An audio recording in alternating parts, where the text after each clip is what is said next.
تم کیا جانو کیا ہاتھی؟ تو پاس جو اس کے اپنے بیٹھے تھے نا چیلے، وہ کہنے لگے چپ کر جا، سارے زمانے کو پتہ ہے ہاتھی کیا ہوتا ہے، تو پاگل ہے، اس کے 2 کان ہوتے ہیں، ایک سونڈ ہوتی ہے، 4 اس کے پیر ہوتے ہیں، بیوقوف آدمی قرآن کا مقابلہ کرنا ہے تو کچھ چج کے ساتھ کر، پاگلوں کی طرح مقابلہ کرے گا، جوتے کھائے گا بھی ہمیں بھی پڑھوائے گا، تو قرآن مجید کا کوئی مقابلہ کر سکا؟ تو اس آیہ مبارکہ میں اللہ نے کافروں کو یہ کہا اگر مقابلہ نہیں کر سکتے تو پھر اللہ سے ڈرو، ورنہ دوزخ میں ڈالے جاؤ گے، وہ جس کا ایندھن آدمی اور پتھر ہے، اور بنائی بھی کافروں کے لیے گئی ہے، اعدت للکافرین، جہنم کس کے لیے بنائی گئی ہے؟ کافروں اور منافقوں کے لیے، مسلمانوں کے لیے بنائی گئی، مسلمان مرضی سے چھلانگے لگائیں تو ان کی موج ہے، ورنہ ان کے لیے جہنم، ان کے لیے اللہ نے جنت بنائی ہے۔ اور یہ بات کرتے ہی رب کریم نے فرمایا اے محبوب علیہ الصلوۃ والسلام مومنوں کو خوشخبری دے دیں کہ اللہ نے ان کے لیے جنت بنائی ہے، اس میں باغات ہیں، انہیں رزق دیا جائے گا کھانے کے لیے، اور اس میں انہیں پاکیزہ بیویاں دی جائیں گی، اور پھر وہ اس میں ہمیشہ رہیں گے، انہیں اس سے نکالا نہیں جائے گا۔ آگے جو آیات کریمہ ہے نا اس کے اندر اللہ تبارک و تعالیٰ نے فرمایا ہے کہ اللہ حیا نہیں کرتا سمجھانے کے لیے مچھر کی مثال بھی دینی پڑے، فرمایا قرآن سے کچھ لوگ ہدایت حاصل کرتے ہیں اور کچھ گمراہ ہو جاتے ہیں۔ جب لوگ اپنی مرضی کی تشریحات چاہتے ہیں تو گمراہ ہوتے ہیں، اور جب قرآن کو رسول اللہ صلی اللہ علیہ وسلم اور امت مسلمہ کی تشریحات کی روشنی میں سمجھتے ہیں تو پھر اللہ ہدایت عطا فرماتا ہے۔ پھر اللہ تبارک و تعالیٰ نے آگے ارشاد فرمایا حضرت آدم کی پیدائش کا واقعہ۔ کچھ مفسرین نے لکھا اللہ نے مشورہ کیا تھا فرشتوں سے، وَإِذْ قَالَ رَبُّكَ لِلْمَلَائِكَةِ إِنِّي جَاعِلٌ فِي الْأَرْضِ خَلِيفَةً، لیکن کچھ مفسرین کہتے ہیں کہ اللہ کو ضرورت نہیں فرشتوں سے مشورہ کرنے کی، اللہ نے فرشتوں سے مشورہ نہیں کیا، بلکہ رب نے انہیں آگاہ فرمایا تھا کہ میں لگا ہوں زمین پہ اپنا نائب بنانے، میں خلافت دینے لگا ہوں زمین پہ۔ اب یہ تو دینے والی کی مرضی ہے نا اس نے کس کو دینی ہے، یہ تو دینے والے کی مرضی ہے نا اس نے۔ تو کچھ لوگ کہتے ہیں کہ دینے والے سے زیادہ ہمیں پتہ ہے، تو فرشتوں کو بھی یہ اجتہادی خطا ہو گئی، کہنے لگے یا اللہ اسے نہ بنانا، یہ فساد کرے گا، یہ خون ریزیاں کرے گا۔ تو اللہ نے فرمایا جو میں جانتا ہوں وہ تم، اللہ اکبر۔ امام راضی فرماتے جب رمضان آتا ہے تو اللہ فرشتوں سے کہتا ہے ذرا یہ کھول کے دروازے دیکھو نا یہ زمین پہ کیا کر رہے ہیں، تم تو کہتے تھے فساد کریں گے اور یہ سارے تراویحیں پڑھ رہے ہیں، تم تو گویا کہتے تھے فساد کریں گے اور یہ تو دیکھو گویا رمضان کے روزے رکھ رہے ہیں، یہ تو میری یاد میں نکلے ہوئے ہیں، تم کچھ کہتے تھے اور دیکھو میں نے تمہیں کہا تھا نا جو میں جانتا ہوں وہ تم۔ اللہ نے پھر حضرت آدم علیہ السلام کو تمام زمانے کے علوم عطا کیے، علم سکھا لیا، تو فرشتوں سے کہا تم بھی ان چیزوں کے نام بتاؤ، تو وہ بتا سکے نہیں۔ اللہ نے فرمایا اب اس طرح کرو آدم کو سجدہ کرو، سب نے سجدہ کیا سوائے، وہ کہنے لگا یا اللہ صرف تجھے ہی کرنا ہے، کرنا بھی صرف اللہ کو چاہیے، پر رب کے آگے بھی جھکنا چاہیے، اور جس کے سامنے رب جھکائے نا وہاں بھی۔ اور یہ جو عاجزی ہے نا، یہ جو جھکنا ہے یہ علم کے آگے ہے۔ ہماری مصیبت یہ ہے کہ ہم علم کے آگے بھی گردن جھکانے کو تیار نہیں ہوتے، وہاں بھی ہم خود عالم فاضل بن جاتے۔ تو فرمایا کہ سب سے کہا سجدہ کرو، سب نے سجدہ کیا سوائے ابلیس کے، تو پھر ہوا کیا وَكَانَ مِنَ الْكَافِرِينَ، وہ کافروں میں سے ہو گیا۔ پھر اللہ نے حضرت آدم کو اور جناب حوا کو نا مقام دے دیا جنت میں رہنے کے لیے، اور کہا سارا کچھ کھانا، درخت کے قریب نہ جانا۔ ابھی آپ کسی سے کہہ دیں تھوڑا سا کہ پیچھے نہ دیکھنا، یعنی اگر میری سمجھ لیں ادب کی وجہ سے کوئی 1.5-2 منٹ یا 6 منٹ نہیں بھی نہ دیکھے گا تو سوچے گا ضرور کہ پتہ نہیں اب پیچھے کیا ہے، مصیبت کیا ہے۔ یعنی آپ کہہ کے دیکھ لیں کسی کو، پیچھے نہ دیکھنا، فطرت ہے نا انسان کی، وہ جستجو کرتا ہے، کہا اس درخت کے پاس نہ جانا۔ تو حضرت حوا سلام اللہ علیہ کہتے ہیں دل میں خیال رہتا تھا کہ آخر ہے کیا درخت کے پاس۔ یہی انسان کا عقیدہ توحید ہے کہ جہاں سے رب منع کر دے وہاں وہ منع ہو جائے، اور یہ ان کی خطا نہیں تھی، یہ اللہ کی حکمت تھی، چونکہ رب نے تو پہلے کہہ دیا تھا بنایا ہی زمین کے لیے، تو یہ تو سارا کچھ ہونا تھا تو زمین پہ آنا تھا نا۔ تو حضرت حوا اور جناب آدم کے پاس شیطان آیا، اب اس کو نکال تو دیا تھا پر ابھی اس کا جنت میں آنا جانا بند نہیں ہوا تھا، یہ بھی اللہ کی حکمت تھی۔ تو وہ کہنے لگا تمہیں پتہ ہے بعد میں مر جاؤ گے، تو حضرت حوا کہنے لگی کیا موت بھی آئے گی؟ کہاں، اس کی تکلیف بھی بڑی ہوگی، تو پھر بچیں گے کیسے؟ تو کہنے لگے پھل کھا لو اس درخت کا. تو بچنے کے لیے پھل کھایا تھا.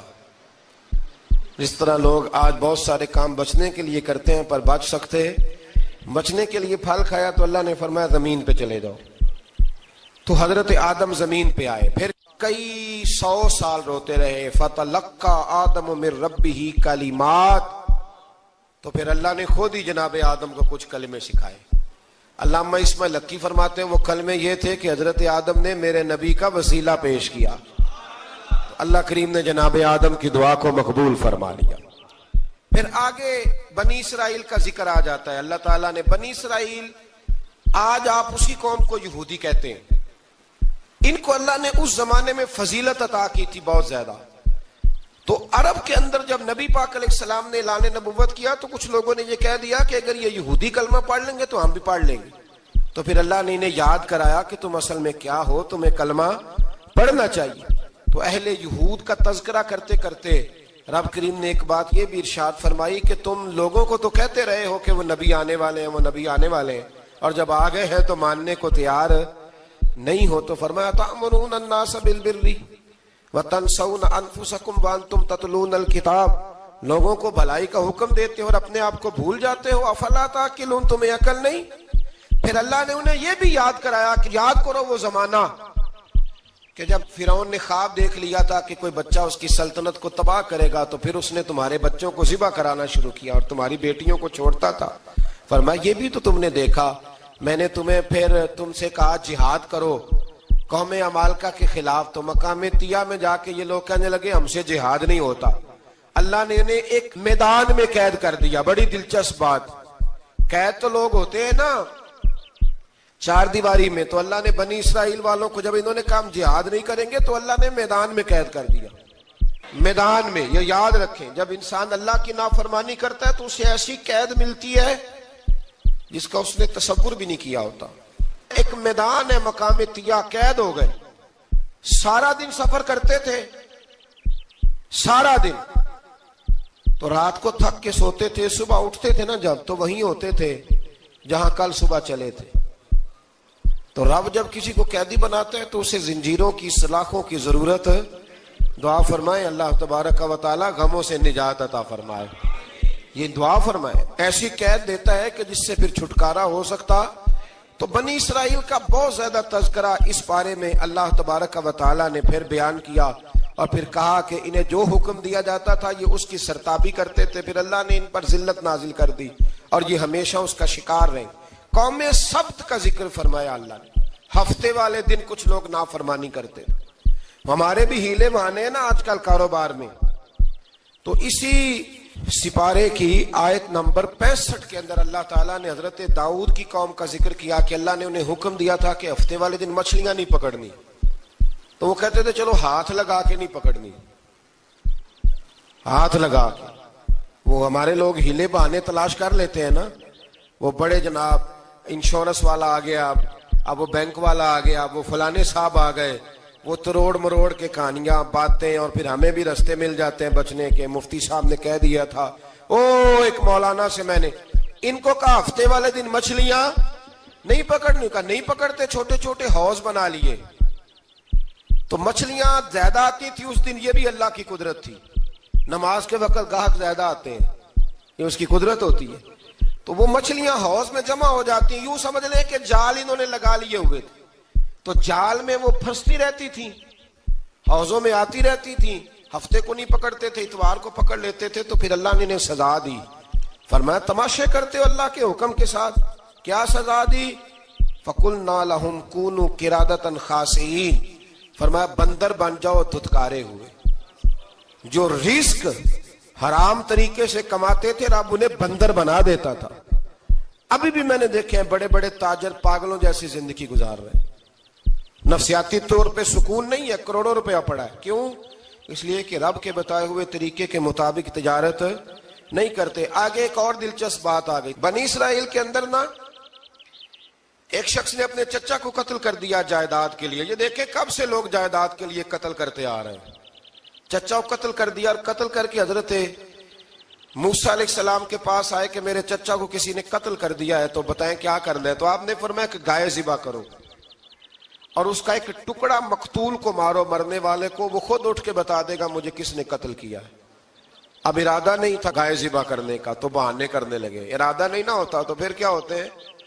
کہنے لگے گائے کس طرح کی ہو، بوڑھی ہو کہ بچی ہو، رنگ کیسا ہو، جوان ہو کہ چھوٹی ہو، حال میں ایک دفعہ چلنا سیکھ گئی ہو یا ابھی نہ سیکھی ہو۔ تو بتاتے گئے تو رب بھی شرطیں بیان کرتا گیا، گہرے زرد رنگ کی ہو، حال کے اندر اسے نہ چلایا گیا ہو، پانی نہ نکالا گیا ہو، نہ بچی ہو نہ جوان ہو، اس کے درمیان ہو۔ یہ ساری شرطیں کہاں پائی جاتی تھیں؟ حضرت موسیٰ علیہ السلام کی قوم کا ایک شخص تھا جو اللہ کا ولی تھا، وہ جب انتقال کرنے لگا نا، اللہ اکبر، دیکھو رب ولیوں کی اولادوں پر بھی کتنا فضل فرماتا ہے۔ وہ جب انتقال کرنے لگا تو ایک اس کے پاس چھوٹی سی بچیا تھی، گائے کی بچی، اس نے جنگل میں چھوڑ دی، کہنے لگا یا اللہ میں تیرے نام پہ چھوڑتا ہوں، میرا بچہ جوان ہو جائے تو اسے دے دینا، اور تو سرمایہ ہی کوئی نہیں۔ بچہ بڑا ہوا تو بچہ بھی بڑا نیک تھا، اپنی ماں کا بڑا فرما بردار تھا۔ اس کی ماں نے کہا بیٹا تیرے باپ نے ایک گائے چھوڑی تھی، تو بچہ جنگل میں گیا اور جا کے کہنے لگا اے اللہ میری گائے مجھ سے ملا دے، تو رب کریم نے وہ گائے واپس کر دی، وہ گائے گھر لے آیا۔ اب وہ کہنے لگا اماں بیچ دوں، تو اماں کہنے لگی بیٹا میرے پوچھے بغیر نہ بیچنا۔ کئی دفعہ گاہک لگے پر اس نے کہا جب تک میری اماں نہ کہے گی میں بیچوں گا۔ ادھر بنی اسرائیل والے شرطیں جتنی گائے کے بارے میں پوچھ چکے تھے وہ ساری اسی گائے میں پائی جاتی تھی، تو یہ ڈھونڈتے ڈھونڈتے وہاں پہنچ گئے، تو کہنے لگے گائے چاہیے، تو اس نے کہا بھی تمہاری مرضی سے نہیں، قیمت میری مرضی کی۔ ایک مفسر نے تو یہاں تک لکھا ہے کہ اس نے کہا گائے ذبح کر کے نا تو جتنا گائے کے اندر گوشت ہوگا نا اتنا ہی کھال کے اندر تم مجھے مال بھر کے دو گے، اتنے سکے بھر کے دو گے، اتنی اشرفیاں بھر کے دو گے تو پھر تمہیں گائے دوں گا۔ تو پھر یہ گائے انہیں ملی اور یہ گائے لے کر کے آئے۔ زیادہ سوالات نہ کرتے تو زیادہ الجھتے نہ۔ ہم بھی دین کے معاملے میں بڑے سوال جواب کرتے ہیں، اتنا سوال کریں جتنی اس کی ضرورت ہے۔ ان لوگوں نے سوالات زیادہ کیے تو پھر الجھ زیادہ گئے۔ تو میرے بھائی اس کا ذکر بھی اللہ تبارک و تعالیٰ نے پہلے پارے کے اندر بیان فرمایا۔ پھر اللہ کریم نے فرمایا کہ کچھ ایسے لوگ بھی ہیں یہودیوں میں سے جن کا دعویٰ ہو گیا ہے کہ ہم اللہ کے بڑے پیارے ہیں۔ فرمایا یہ صرف ان کے منہ کی باتیں ہیں، یہ تو قیامت میں پتہ چلے گا نا کہ اللہ کا پیار کس کے ساتھ زیادہ ہے۔ اور پھر یہ بھی یہودیوں نے دعویٰ کیا ہے، اسی پارے میں اللہ فرماتے ہیں کہ ان کا دعویٰ ہے کہ ہم اللہ کے بڑے پیارے ہیں، جنت میں ہم ہی جائیں گے۔ تو اللہ فرماتا ہے پھر مرنے کی دعا تو کرو، جنت میں تو مر کے جانا ہے نا۔ لیکن رب فرماتے ہیں یہ کبھی مرنے کی دعا نہیں کریں گے، اس لیے کہ انہیں پتہ ہے کہ ہم نے آخرت کے لیے کیا بھیجا۔ لیکن جی پہلا حکم آ گیا یا ایھا الذین آمنوا کہہ کے، پہلی آیت قرآن پاک کی پہلے سپارے میں پہلی آیت جس میں اللہ نے کہا یا ایھا الذین آمنوا، تو پہلا حکم آمنوا کہہ کے۔ آیت نمبر 104 میں جو اللہ نے حکم دیا ہے نا وہ نبی پاک کی تعظیم کا حکم ہے۔ پہلا حکم ہی اللہ نے حضور کی عزت اور ناموس کا ارشاد فرمایا۔ پہلا اس ترتیب کے لحاظ سے وہ ہوا یہ کہ جب نبی پاک کو بات ارشاد کرتے تو صحابہ کرام اٹھ کے عرض کرتے رائینا یا رسول اللہ، حضور سمجھ نہیں آئی ذرا رعایت کر دیں۔ تو یہودیوں کی عبرانی زبان کے اندر نہ ذرا کھینچ کے پڑھتے تھے رائینا، تو اس کا معنی بنتا تھا معاذ اللہ اے ہمارے چرواہے، بکریاں چرانے والے کو بھی وہ رائینا کہتے تھے۔ تو جب صحابہ یہ کہنے لگے تو اللہ نے منع ہی کر دیا، فرمایا میرے محبوب کے غلاموں اس لفظ کے پیچھے چھپ کے، اس لفظ کے پیچھے چھپ کے لوگ میرے نبی کی بے ادبی کر جاتے ہیں، تو جس لفظ کا کوئی ایک معنی بے ادبی والا بنتا ہو وہ لفظ بھی میرے نبی کے لیے نہ کہو، لفظ وہ والے کہو جس میں کوئی بے ادبی کا معنی نکلے نہ۔ یہاں لوگوں نے بڑے بڑے لفظ نہیں بول دیے پھر کہتے میرا مطلب یہ تھا، میرا مطلب وہ تھا، تو تو نے وہ لفظ بولا کیوں جس کا کوئی غلط مطلب بھی نکل سکتا تھا۔ اللہ نے فرمایا یا ایھا الذین آمنوا لا تقولوا رائینا، اے ایمان والو رائینا کہو ہی نہ۔ تو یا اللہ کیا کہیں؟ فرمایا وقولوا انظرنا، تم کہو یا رسول اللہ ایک نظر فرمائیے۔ انداز دیکھیے، انظرنا ایک نظر۔ تو ہمارے بزرگ تو پہلے بڑے پیار والوں نے کہہ دیا یا رسول اللہ انظر حالنا، کہتے ہیں کہاں سے لاتے ہو جملے؟ میں نے کہا اللہ کی کتاب سے. یا رسول اللہ انظر حالنا، یا حبیب اللہ اسمع قالا. تو تم کہو انظرنا، محبوب نظر کرم کریں، واسمعوا، اور کیا ضرورت ہے دوبارہ پوچھنے کی؟ اللہ کہتا ہے پہلے ہی دھیان سے سنا کرو، پہلے ہی واسمعوا، پہلے ہی احتیاط سے سنو. وللکافرین عذاب علیم، اور کافروں کے لیے دردناک عذاب ہے. لیکن جی اسی پارے میں اللہ تبارک و تعالیٰ نے پھر اہل یہود کا ذکر کیا. تو یہود کہنے لگے کہ ہم حضرت ابراہیم کے ماننے والے ہیں. تو اللہ کریم نے وہ بھی ذکر کیا کہ میں نے تو ابراہیم کو آزمایا ہے. وَإِذِ ابْتَلَىٰ إِبْرَاهِيمَ رَبُّهُ بِكَلِمَاتٍ فَأَتَمَّهُنَّ، ہم نے ابراہیم کو کچھ چیزوں سے آزمایا ہے، وہ ہماری آزمائش پہ پورے اترے. قَالَ إِنِّي جَاعِلُكَ لِلنَّاسِ إِمَامًا، تو پھر ہم نے انہیں کہا کہ ہم آپ کو پوری دنیا کا امام بنائیں گے. وہ آزمائش کیا تھی؟ آگ میں جانا بھی آزمائش، بیٹے کا نہ ہونا بھی آزمائش، بیٹا ہوا تو پھر اسے وادی غیر ذی زرع ان میں چھوڑ کے آنا بھی آزمائش، بڑا ہوا تو پھر ذبح کرنا بھی آزمائش. فرمایا جہاں جہاں آزمایا ہے نا، ابراہیم ہماری آزمائش میں پورے اترے. فرمایا تو مفت میں حضرت ابراہیم کی اولاد بنتے ہو اور ان کا نام لیتے ہو اور ان کے ساتھ اپنا تعلق بناتے ہو، دیکھو تو صحیح وہ کتنی آزمائشوں سے گزرے. تو اس کا بھی اللہ نے اسی میں ذکر فرمایا.